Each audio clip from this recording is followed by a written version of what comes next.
একটি দ্রব্যের বিক্রয় মূল্য 92 টাকা, এতে বিক্রেতার লাভ হয় 15%। দ্রব্যটির ক্রয় মূল্য কত? এই অঙ্কটি আমরা একেবারে শর্টকাটে করব। এখানে বিক্রয় মূল্য 92 টাকা এবং লাভ হয়েছে 15%। যেহেতু পার্সেন্টেজ আছে তাই 100 লিখে এবং 15% লাভ হয়েছে তাই 100 যোগ 15 মানে 115 টাকা।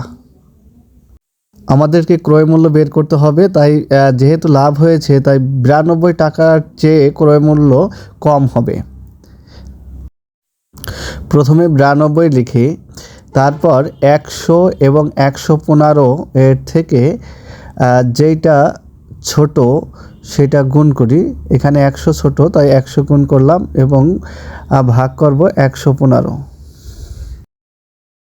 হিসাব নিকাশ করলে 80 হবে, অর্থাৎ উত্তর 80।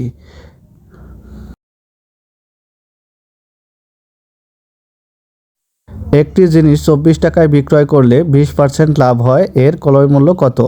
প্রায় তাহলে আগের মতোই অঙ্ক। আমাদেরকে দেখতে হবে ক্রয় মূল্য কম হবে না বেশি হবে।